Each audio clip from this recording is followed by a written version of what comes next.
कराची से आपको बता रहे हैं, थाना लांडी पुलिस ने खुफिया इत्तला पर लांडी नंबर 6 के इलाके में सट्टे के अड्डे पर छापा। दौरान छापा इंतहाई मतलूब से अरे फहरिस्त मुलजिम को रंगे हाथों गिरफ्तार कर लिया गया है। इस हवाले से मजीद तफसीलात जानते हैं कराची से हमारे नुमाइंदे जावेद महमूद अराई से। जी जावेद, क्या तफसीलात है आपके पास, आगाह कीजिएगा।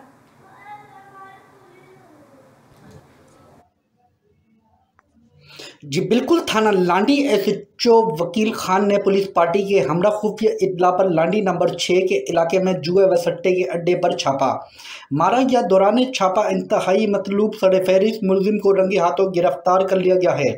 लांडी पुलिस के मुताबिक गिरफ्तार मुलजिम से सट्टे की पर्चियां और सट्टे की रकम बरामद की है।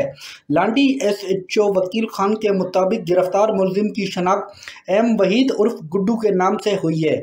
लांडी पुलिस के मुताबिक गिरफ्तार मुलजिम आदि जराइम पेशा है, जो कि माजी में भी जेल जा चुका है। मुलजिम कोर्ट से 8 से ज़ायद सट्टे के मुकदमात में सजा याफ्ता है। गिरफ्तार मुलजिम के खिलाफ मुकदमा दर्ज करके तफ्तीश का आगाज कर दिया गया है। जी।